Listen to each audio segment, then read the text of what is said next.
Welcome back to Money Meets Strategy. Got an exciting topic today. We're going to talk through, you've probably heard this word come about quite a bit, fractional CFO. And how do you know if you need one versus a full-time CFO? What's right for you? What road should you take? So to talk about this, I thought no better than to have on a partner here at Strata Cloud, Kyle Smith.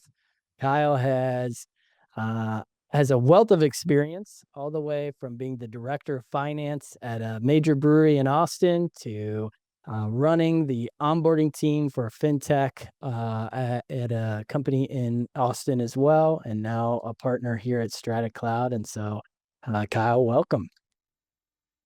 I'm excited. I feel like it's full circle. Yeah. Yep, exactly. Well, Kyle, you want to give I guess, an introduction to yourself? Sure. I think you know Hunter, but a lot of people are surprised. I started as a professional poker player, which it's a lot different than CPA. And a lot of people are like, that seems like really risky, and a CPA is very stable. But there's a lot of similarities. Risk management is a huge one for being a CFO that I learned a lot playing poker. Um, But it was a decision that I made coming out of college, and I was a finance major. It was a decision I made out of fear, really, and I found out that, I didn't like a lot of aspects of it, which the main one is if I win, somebody else loses. If I lose, somebody else wins. It's very adversarial. There's not a lot of, goodwill, and so that grinded on me, and it didn't really fit my personality. So I realized I wanna do something where I can help folks, where everybody can win. And that was really the start of the journey to where we are now with Strata Cloud Accountants. I worked my way up from bookkeeper up to CFO and got my CPA along the way. Um, Worked for a lot of small companies that didn't work out. Definitely have made every mistake in the book. Have witnessed other people make every mistake in the book. That brewery is an example. I was CFO there, but it didn't work out like everybody planned, which happens a lot in small business. Um, which is why we started Strata. And then, like you said, we all worked at Scale Factor. We got to see 30 businesses a week for 2 years. So I got a 2-week crash or a 2-year crash course in all sorts of different businesses, and saw what worked and what didn't work, and got to meet a ton of good owners and really successful people and people smarter than me, which was amazing. It was stressful at the time, but it was also a lot of fun. Um, but anyways, we had an interesting situation there, and we're able to turn it into what we have now, which is Strata Cloud Accountants, and the goal is helping people, which is what I wanted from day one. So I feel like definitely living the dream right now, and excited to see where it goes. But that's That's me in a awesome. nutshell. That's awesome. Well, I know on the theme of helping people, you are working on a cool special project at Strata, starting a coaching program. You want to fill us in on that? Yeah, this is a really cool idea, and I was talking with somebody who I'm actually talking with on Friday, where they're up in Toronto, and they decided to go with a different CFO, that the owner thought was a better fit at the time. But he called me back saying that they were kind of struggling where the CFO was butting heads with the in-house controller that they have at their company. Um, Mm. and that's a conversation that I've actually had a lot lately, and that was the impetus to start this program, which is the coaching program, and it's had a ton of benefits for us that I didn't foresee, which is, um, it helped make sure that we knew what we were talking about and exposed any holes in our process internally, here at Strata, and all our folks are part of the program, which is also a huge benefit. But the point is I get to work with businesses that have in-house controllers, so that means they have somebody in-house that's head of the finance department. Um, and they just don't have the tools or need the coaching and the guidance to transform into a CFO. So it's a CFO transformation program. And in that case I was talking about with that owner that I was chatting with, in this case, we would be able to come in and act as CFO and help the controller become that CFO. And so we're not stepping on each other's toes. We know from the minute one that we're working with each other to try to get to a common goal. And that's really exciting. So it kind of turns the traditional relationship of a CFO on its head, where we're really focused on teaching. We can provide all of the guidance and expertise and strategy that a CFO, in-house CFO would, but we're working with the in-house controller in that case to help them level up, and that's the goal, and that's beneficial for me because I get to learn a ton too because it's a group coaching model, and there's a ton of good ideas that are flowing every time that we meet. Yeah. Yeah, no, I love, it has provided all sorts of benefits even for our firm. One thing specifically is as you have mapped out the different modules of what do people need to know for a CFO, it is put together like a rubric of is are we meeting the mark on these individual clients for what a good CFO looks like? And so perfect for our topic today of when you're looking at a fractional CFO versus a full-time CFO versus maybe your controller that you already have. What does good look like? So, I guess to kick that off, could you maybe help define what is a CFO? What should you expect from them? What does a good job look like in that role? Yeah. Uh, High level, a CFO is the forward-looking strategy head of finance leader at the company, as opposed to any other position in the company. Bookkeeper is making sure that the nuts and bolts are accurate and we're getting transactions into the right buckets.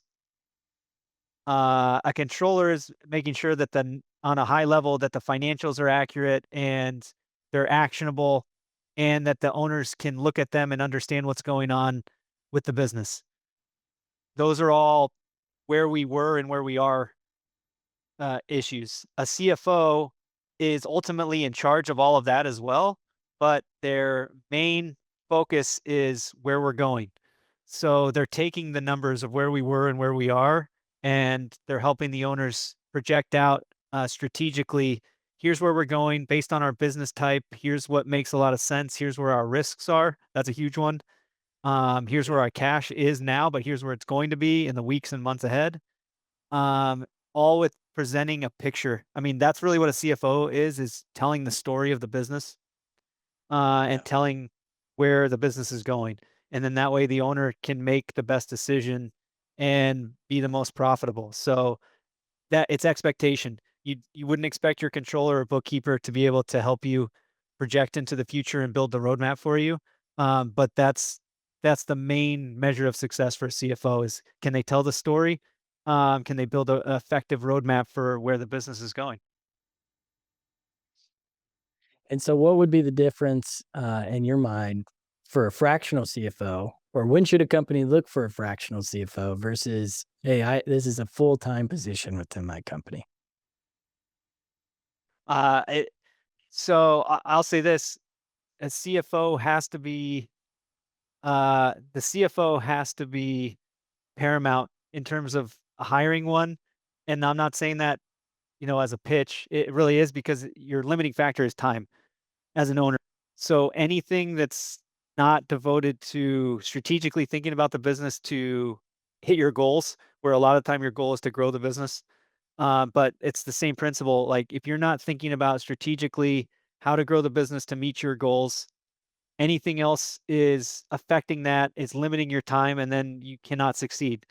Uh, Most people think, or at least I do, or I did, that money was the limiting factor. It's time is your limiting factor.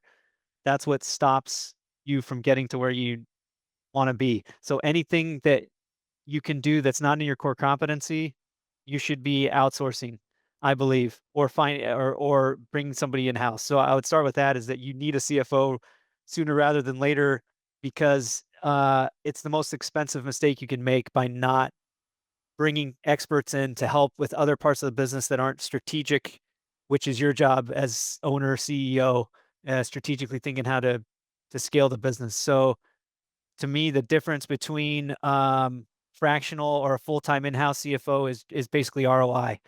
So, and that depends on your size. So it doesn't make sense if you bring in a CFO full time and they're going to take up a large chunk of your bottom line net income, uh, to bring them in when you can have a fractional CFO come in and do effectively the same things, but on a budget for you that's going to make a lot of sense and your ROI is going to be a lot higher. At some point, though, you usually for us, it's the 20, and you could disagree, but it's usually like 25, 30 million mark, depending. That's a broad brush. But at that point, you've got a team, an accounting team, and you can probably afford a full-time in-house CFO, and your ROI there then becomes your best play.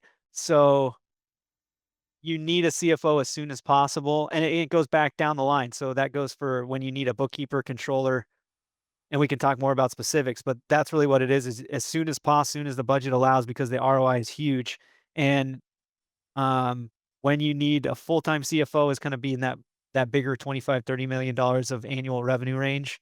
Below that, it makes a lot of sense to have fractional help. Yeah. I know we talk about this all the time, but you mentioned the ROI or return on investment of a CFO. Uh, what type of return does the CFO get you? Because I just imagine most people they're thinking, well, this person's not out selling the company, they're not out bringing in revenue, and so what type of return should somebody who might be looking at fractional or full time like? How do they uh, put a number to that? Or how do they like think through like how do I even figure out what a return on investment would be for a CFO? Yeah, so one, you've got straight tangible benefits for a CFO. So, say you take whatever that fractional costs, um, it makes a lot of sense a lot of times, say in many different areas, short-term cash. CFO is going to tell you what your cash ceiling and your cash floor is. And so, say your cash ceiling is X and you've got $2 million above that, great problem to have, but it's just sitting there. A CFO would be projecting out and would be able to get ahead of that and say, hey, in 3 to 4 months, if we're hitting what we think we're going to be hitting, we're going to get into a position where we're going to have excess cash. So, we should be talking about deploying that now. So, you could be planning for another project. You could be taking that and putting it into a high interest account. And you can see just there, just you put it into a high interest account at like 3%, whatever it is now. You're already offsetting that CFO's cost massively, and you've got a strategic partner that basically has already paid for themselves because they're redeploying the capital in a better way. Um, on the other side, if you're coming into a cash pinch, they would be able to get ahead of that and say, "Hey, let's get a line of credit in the bank now." And it's much better to have a line of credit, and you're probably going to get a much better rate than if you're struggling and you need to. You might have to get like a predatory type loan where you're paying 50% interest instead of getting ahead of it and getting a line of credit, and that would pay for itself if you had a CFO. So being able, just on a cash perspective, bringing your receivables balance down, identifying your receivables as a problem. I see that all the time where folks just accept that the receivables are what they are and not look and say, hey, if we actually devote a person to chasing, or are able to bring our receivables balance down by like 10 days, that's multiple hundreds of thousands of dollars depending on your size. And then you've 5x paid for your CFO. So that's like a direct tangible benefit. And that, so once again, once you've paid for that, then you've got a free resource basically where your CFO is your financial partner to help on all decisions going forward. So uh once again, I'm biased, but to me your ROI is, if you have that's the key, you have to have an effective CFO, but if you do, your ROI can be, 100x Yeah. if it's the right fit. Yeah. Yeah. Going back to that was super interesting. I mean, I don't think most people think of a CFO in that way of how can this person earn me a return on my investment in them? And I know that's one thing you coach a lot in the coaching program. But taking a step back real quick, before somebody even gets to the CFO, you'd mentioned some other positions earlier, a bookkeeper, a controller, and then the CFO as well. For let's say I'm a company that, we're working our way up to 10 million in revenue. Where do I start in terms of like building out my accounting and finance team so that I can get to the point of getting to some of those ROI things that you're talking about? Yeah. That's a great question, great point. I would preface this broad, but most people want like actual numbers. So I'm going to get as detailed as I can, and then you can poke holes in this and tell me I'm wrong. I'm not I'll even. ask for I'm actual serious. numbers here in a second. Yeah. Yeah. uh, I'd be interested to see what AI says as well, because in a question like this, it's actually probably not too bad of giving you a decent answer. If you trusted it with numbers, you could actually feed your numbers in and ask it some questions on what it thought. Um, but I'm gonna go off my years of experience and say I'm better than AI in this case. I could be There you wrong, go. but And like, uh, ch if you're in 6 figures of revenue, I think you should be hiring a bookkeeper, because you can hire a bookkeeper for an hourly rate part-time, and that's where if you're into 6 figures of revenue, that means you are a real deal business and you're cash flowing. You're not necessarily cash flowing, but you're revenuing, and, you could be spending multiple hours a week on bookkeeping, and like I said, I'm a really big proponent of if you're spending 1 more minute than you should on accounting, unless you like it, um, then even if you like it. if you like it and that's your hobby, great, but do it outside of working hours. To me, most people don't. So I wouldn't be scared that we're going to lose our jobs. But if you have 6 figures of revenue, you should be hiring a fractional, bookkeeper, because they can take that 3 to 4 hours off your plate, and you're not an accountant. So, they can start painting that picture for you, and when you have 6 figures of revenue, your biggest goal is continue to drive revenue. So, looking at your books once a month and being able to ask questions to a bookkeeper is huge. You don't have to know the answer, but you ask those questions, it's gonna accelerate growth. And anything to accelerate growth you should be doing, because it's once again, it's hourly. People don't realize how insane of a good investment that is if you spend a very marginal hourly rate to get 4 to 5 hours a month when you're at that size. It makes a huge difference, I believe. Yeah. So that's my first marker, is 6 figures revenue. Marker 2 would be getting a controller at I would be getting a controller at between a half a million and 1,000,000. And once again, this is super broad, but maybe I should say, at that point In revenue, in half a revenue. million to a million in revenue. Yeah, you should be looking at a fractional, once again, fractional, because that's the beauty of the Okay. fractional, is you Got it. can bring them in much earlier. So a half million to 1,000,000, you can bring in a fractional controller, same idea. You're at that point, maybe your bookkeeping hours are going up with your company, and you need what you want at that point is you've got more money on the table, and that more money you can lose, so the consequences get bigger. You need someone that knows what they're doing, that can actually look FP&A wise, financial presentation. They can start identifying issues in the historical numbers, help troubleshoot, and then be able to tell you that story of where the business was and where it is currently, which once again is super valuable for a lot of different reasons. So I'd say, yeah, half a million to 1,000,000, but once again, it would be as soon as you could afford it. So if a controller is taking less than 5% of your bottom line, income, then to me, that's a no-brainer too, and I would even consider less than 10%, um, because it's so valuable to have for the reasons I gave, on the ROI. And then so maybe that's a better metric. Um, so if you're at 1,000,000, you've got 100,000 in profit if you're 10%. So basically your accounting team can be, um, 10 grand a year in that case, Yeah. 10 to 20 grand a year, I would say. And then for that, you could have a fractional. That sounds about right, because in that range, you could have a fractional bookkeeper and fractional controller. Um, Yeah. and they would give you a ton of value. And then bringing in a CFO, is you could do the same math, a fractional CFO. and even then, the ROI gets bigger because they're telling the story going forward. So your budget of when you can bring them in can be bigger as a share of your net income. Um, so say you were a $5 million company, let's say 3 million. We can do the math right now. If you're 3 million and your profit is 10%, let's say it's 15, that's 450 grand.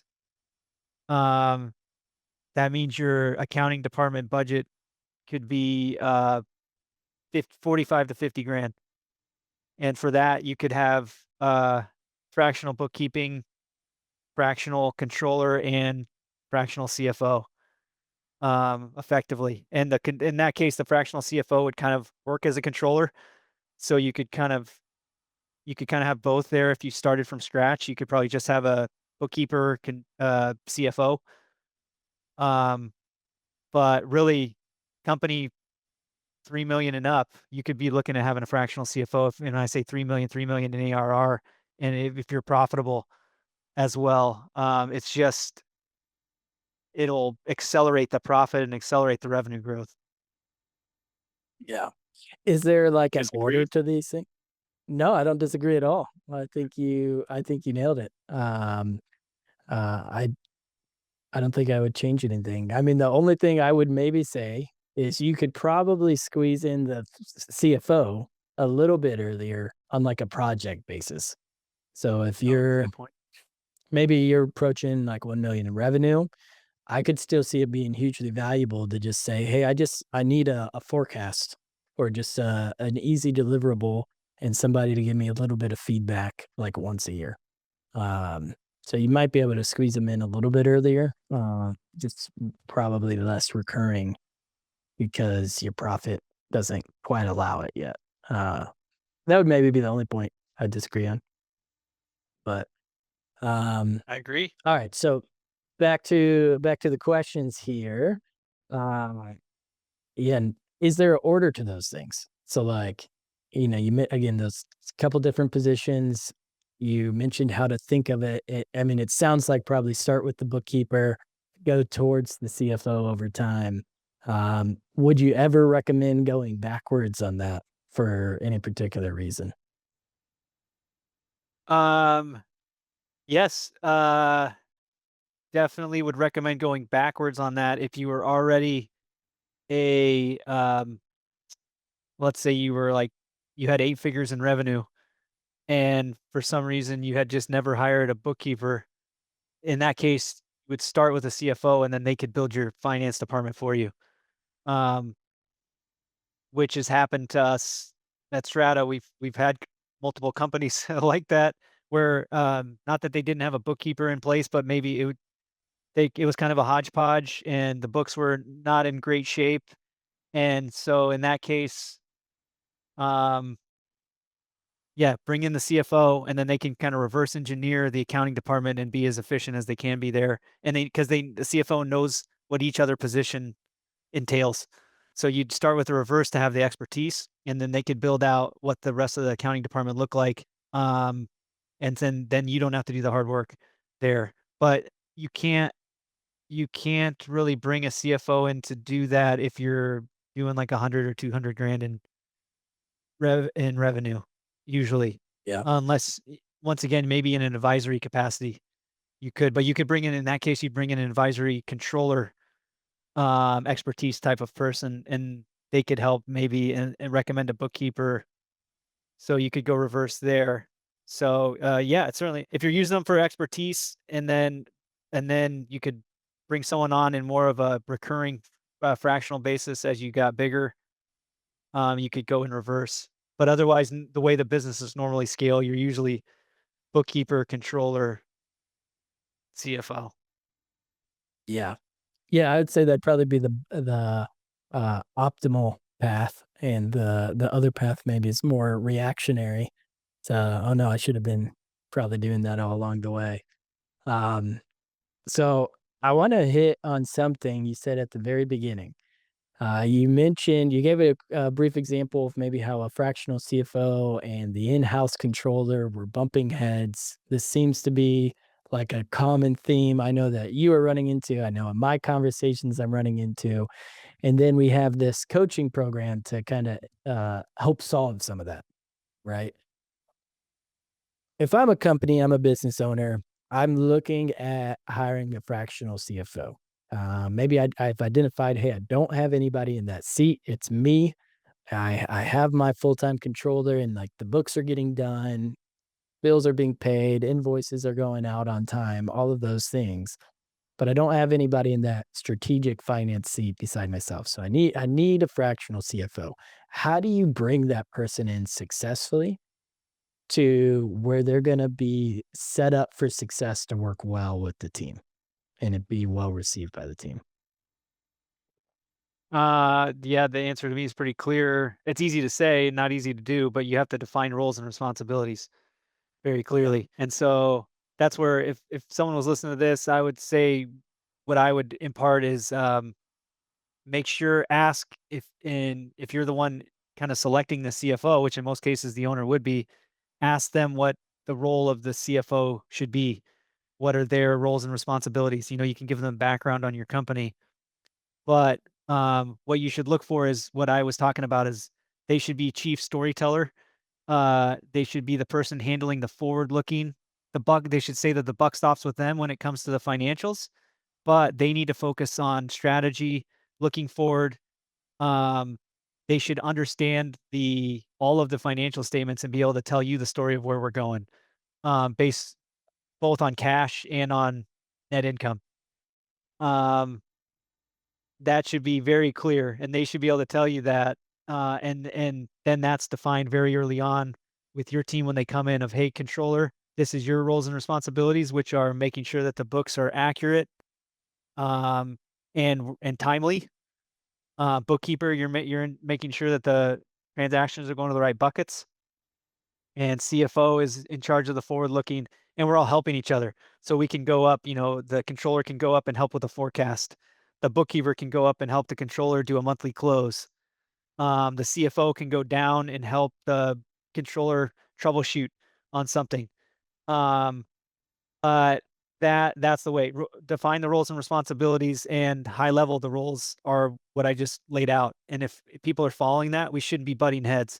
When we're butting heads, it's because there's not clear roles and responsibilities beforehand, and somebody got blindsided. And when that's the case, then it's a lot tougher to right the ship once somebody thinks like someone came in over the top of them that they weren't expecting. Yeah. Yeah, and I think it's pretty easy for the controllers. I know in our experience in our firm, right? If somebody does have an in-house controller, to perceive it as that, which is why, again, going back to the coaching program, it's a really cool option. And so, I know you mentioned it a little bit earlier, but in that situation, how does the coaching kind of slide in to help alleviate some of that tension that may arise in that process? Yeah, what I've come to realize is whether we're CFO or I'm doing the coaching or I'm CFO, with a company, we're a resource. Ultimately, we have to be. Otherwise, then get into the stepping on toes thing. So it doesn't matter if we're CFO or what I've come to realize is we're always coaching.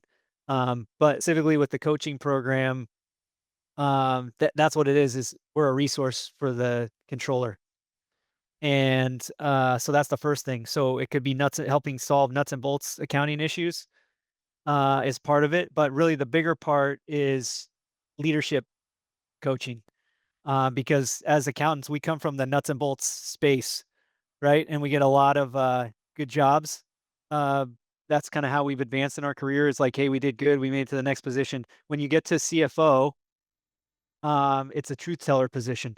You're in charge of telling the truth to the company, and you need to raise your hand, good news or bad. And unfortunately, sometimes it's bad. But yeah, that's your job is you have to tell the truth no matter what. So really working with those folks that are controllers to get to the CFO level is telling them, hey, you're now the head of finance and there's nobody above you. You have to be the problem solver. You have to be the one that raises your hand. You have to be the one that goes to ownership and gets in their face sometimes and say, hey, this is a big problem. This is something we need to solve. and you're not gonna get a lot of "Thanks for telling me, appreciate it." Sometimes you will, but a lot of times you're not, and that's tough for people. So a big part of that is, um, helping explain what's involved in being a CFO, really on the leadership side. Yeah. Yeah, no, that certainly can be a tough transition, especially for us accountants who, like you said, um, can get so sucked into the nuts and bolts. But yeah, you got to be that truth teller, the leader, the hopefully voice of reason on the from the financial perspective on the team. I'm curious. You mentioned poker earlier to kind of wrap it up here. I'm curious, what would you say is the biggest risk you have advised an owner to take, that paid off? Keep we did good analysis on this, so I was not flying by the seat of my pants. We did a multi-year cash flow analysis and, recommended that we keep, equity in-house, Mm, instead of getting outside investment for, yeah, a new location that they were working on. Um, that location is about to do, they just did 50K in a day, which is pretty phenomenal industry-wise. That's pretty unheard of. And so, yeah, um,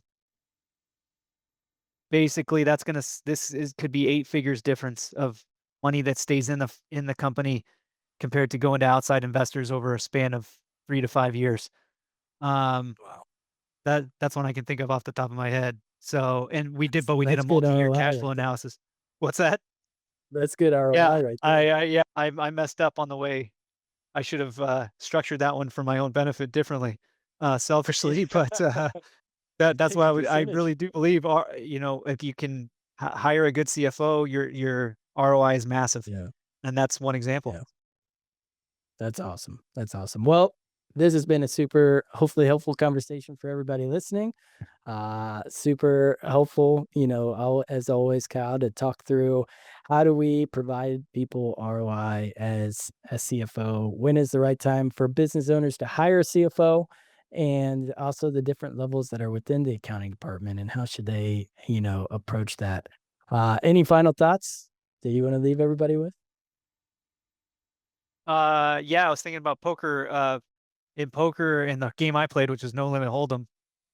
Um, the way you most people think who aren't initiated in poker, they think the way you win is you just wait for the best hand, which in Hold'em is 2 aces, and you just wait for your 2 aces, and then somebody's gonna pay you off. But really, the best poker players, as you work your way up, it's a chess match, and so the best players are actually the ones who can play the best with the worst hands. So, my advice is, turn your bad hands into good hands, make your own luck, because that's the difference between you and another business owner. Yeah, that's really good advice. I like that. Well, Kyle, thank you as always, and we'll see you next time.